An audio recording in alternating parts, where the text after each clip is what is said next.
आपको लगता होगा ज़ीरोधा 20 रुपये पर ट्रेड के चार्जेस लेता है, लेकिन ज़ीरोधा 40 रुपीज़ पर ट्रेड के भी ब्रोकरेज चार्जेस आपसे ले सकता है और 100 रुपये पर ट्रेड के चार्जेस भी ज़ीरोधा अप्लाई कर रहा है। किन केसेस में कर रहा है, किन लोगों के साथ में कर रहा है, ये सारी चीज़ें इस वीडियो के अंदर डिस्कस करेंगे। मेरा नाम है विकास मीणा, आप देख रहे हैं माई कंपनी। गाइज, इस वीडियो के अंदर हम डिस्कशन करने वाले हैं ज़ीरोधा के कंप्लीट मेन्यू कार्ड की, यानी कि इनके सारी तरीके के चार्जेस, जितने भी एक्सपायरी चार्जेस हैं, सबको यहाँ पर डिस्कस करेंगे। जैसे कि AMC account opening charges, hidden charges के बारे में जानेंगे। जैसे कि मैंने बताया कब आपसे डबल ब्रोकरेज भी वसूला जा सकता है, 20 की जगह 40 रुपये। इसके अलावा 100 रुपये कब किस केसेस में किन किन से वसूला जा रहा है वो भी जानेंगे। इसके अलावा ब्रोकरेज चार्जेस हैं और भी जो भी XYZ सारे चार्जेस को कवर किया जाएगा।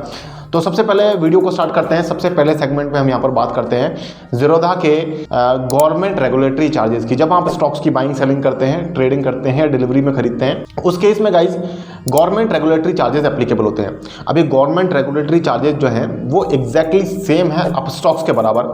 कौन कौन से चार्जेस लगते हैं वो एक बार मैं बात कर लेता हूँ। STT लगता है, सिक्योरिटीज ट्रांजेक्शन टैक्स सबसे ज़्यादा अमाउंट में लगता है।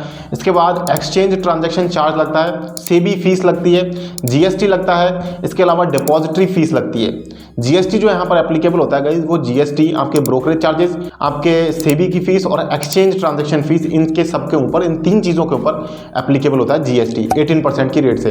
इसके अलावा यहाँ पर स्टैंप ड्यूटी भी लगती है। तो ये सारे जो चार्जेस हैं ये गवर्नमेंट रेगुलेटरी चार्जेस हैं और आपको हर ब्रोकर के पास ये चार्जेस पे करने पड़ते हैं और हर ब्रोकर के पास लंब सम इनकी जो रेंज है वो काफ़ी कुछ सेम है। अपस्टॉक्स के तो एग्जैक्टली सेम है। तो मैंने अपस्टॉक्स का एक वीडियो बनाया था जिसमें मैंने डिटेल से सारे गवर्नमेंट रेगुलेटरी चार्जेस को डिस्कस किया है। उस वीडियो का लिंक आपको एंड स्क्रीन पे मिलेगा।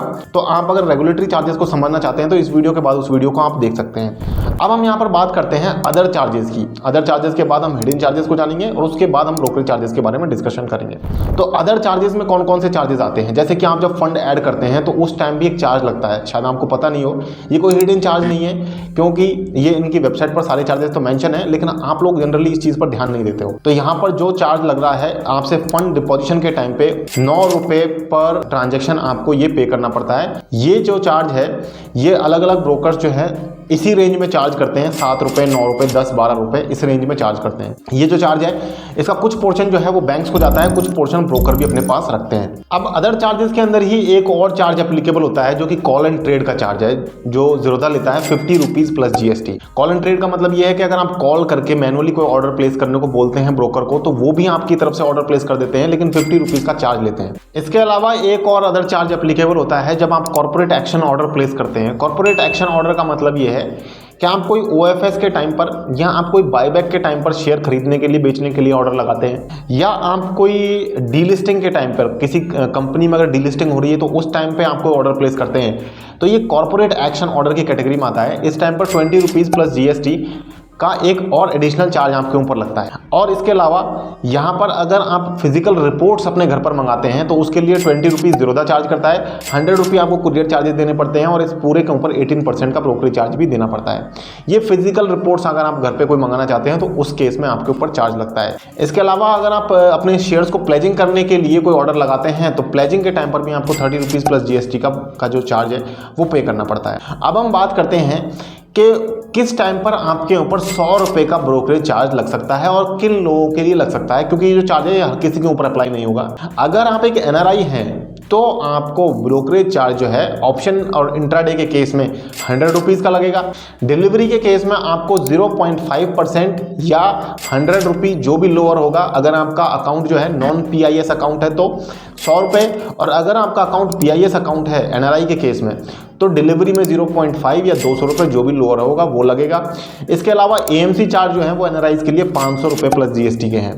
तो NRIs के लिए ब्रोकरेज चार्जेस थोड़े से ज़्यादा लगते हैं। अब हम बात कर लेते हैं यहाँ पर हिडन चार्जेस की। तो गाइज यहाँ पर 2 हिडन चार्जेस एक्चुअली अप्लाई हो रहे हैं। अब सही बताऊँ तो हिडन चार्जेस तो गाइज ये है भी नहीं, क्योंकि इन्होंने अपनी वेबसाइट पर मेंशन कर रखे हैं, लेकिन हम लोग क्या जनरली इन पर ध्यान नहीं देते हैं और केयरलेस होकर इन्वेस्टिंग करते रहते हैं। तो उसकी वजह से ये 2 चार्जेस जो हैं वो आपको as a hidden charges feel हो सकते हैं। यहाँ पर क्या है, जो पहला चार्ज लगता है जिसको ये कहते हैं डेबिट बैलेंस पर जो चार्ज लगता है उसको। डेबिट बैलेंस का मतलब ये है कि अगर आपका अकाउंट नेगेटिव में है तो उस टाइम जो आपके ब्रोकरेज चार्जेस हैं वो डबल हो जाते हैं। जैसा कि मैंने अभी बताया कि 20 रुपये की जगह 40 रुपये ब्रोकरेज आपको पे करना पड़ सकता है, तो वो तब लगता है जब आपका अकाउंट बैलेंस नेगेटिव में है। अब यहाँ पर नेगेटिव किस किस केस में आपका अकाउंट जा सकता है, देखिए एक तो एएमसी का जब डिडक्शन होता है क्वार्टरली, तो उस टाइम पे आपका अकाउंट बैलेंस नेगेटिव में चला जाता है, लेकिन उस केस में तो आप कोई ऑर्डर ही प्लेस नहीं कर पाते हैं, तो 20 रुपये की जगह 40 रुपये ब्रोकरेज उस टाइम पे नहीं लगेगा। लेकिन ये केस तब आता है जब आप मार्जिन लेकर के कोई ट्रेडिंग करते हैं। तो मान लीजिए फॉर एग्जांपल आपने कोई मार्जिन लेकर के स्टॉक खरीदे और मार्जिन लेकर के आपने वहां पर ऑर्डर लगा दिया, लेकिन आप उस ऑर्डर में लॉस कर गए, आपको कोई प्रॉफिट नहीं हुआ, लॉस हो गया आपको, और लॉस हो जाने की वजह से आपका अकाउंट बैलेंस जो है वो नेगेटिव में चला गया।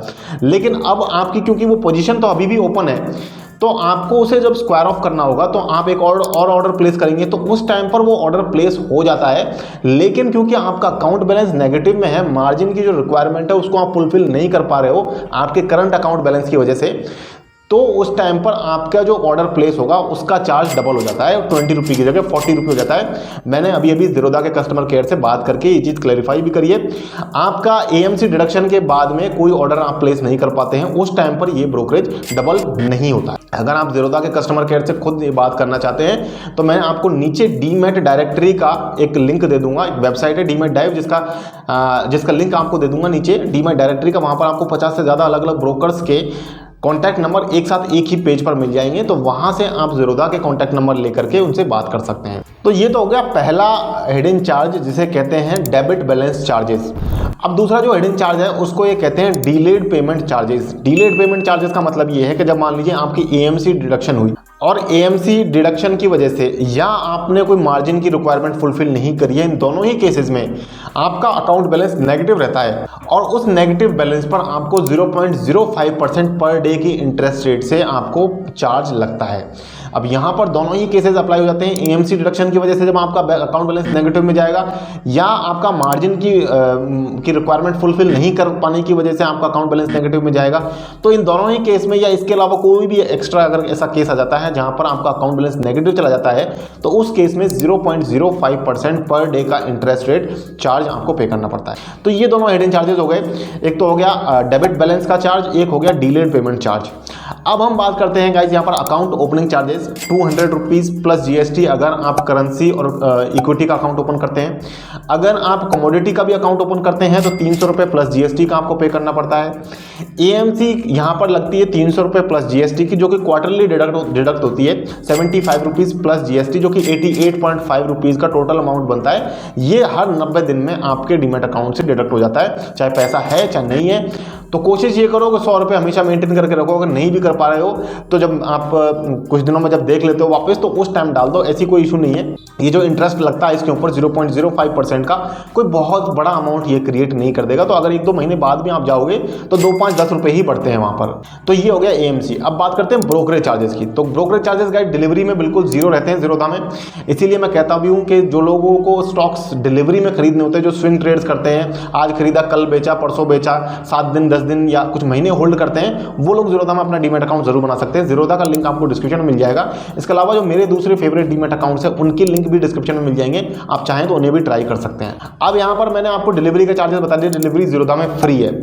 इंट्राडे के जो चार्जेस हैं वो 20 रुपये या 0.03% जो है वो उनमें से जो भी मिनिमम है वो लगता है। अब गाइस क्या होता है यहाँ पर, जब आपके अमाउंट जो है ट्रेडिंग के वो 10-1 हज़ार रुपये तक रहते हैं, तो उस केस में 0.03% की रेट से ब्रोकरेज बनता है।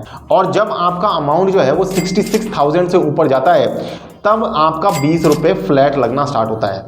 तो अगर आप छोटे ट्रेड्स करते हैं तो ये जो 0.03% वाला जो सिस्टम है ये भी आपके लिए इंपॉर्टेंट है, ये भी देखना ज़रूरी है, क्योंकि इसमें भी आपका बचत हो जाती है। अलग बहुत बड़ा अमाउंट नहीं होता, लेकिन थोड़ी बहुत बचत यहाँ पर ज़रूर हो जाती है, ये अगर परसेंट बेस वाला सिस्टम कम रहता है तो। यहाँ पर मैं आपको इंट्राडे के चार्जेस तो मैंने बता दिए। इक्विटी इंट्राडे में 20 रुपये या 0.03% जो भी लोअर है।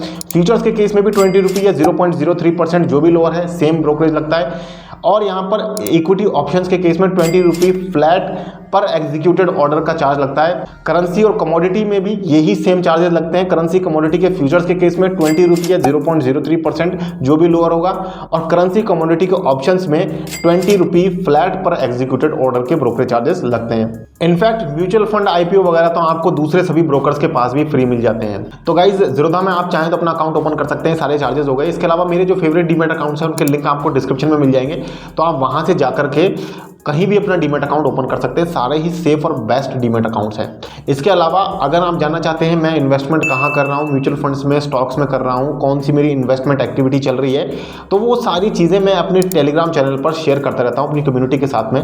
तो अगर आप भी मेरी कम्युनिटी का पार्ट बनना चाहते हैं, मेरी पर्सनल इन्वेस्टमेंट्स के बारे में जानना चाहते हैं, तो डिस्क्रिप्शन में आपको लिंक मिल जाएगा मेरे टेलीग्राम चैनल का, जाकर के आप वहाँ पर ज्वाइन कर सकते हैं। तो आज की वीडियो में इतना ही गाइस। अगर आपको वीडियो पसंद आया तो इसे प्लीज़ लाइक करें और शेयर करें अपने दोस्तों के साथ में जो ज़ीरोधा में अपना अकाउंट बनाने के बारे में सोच रहे हैं।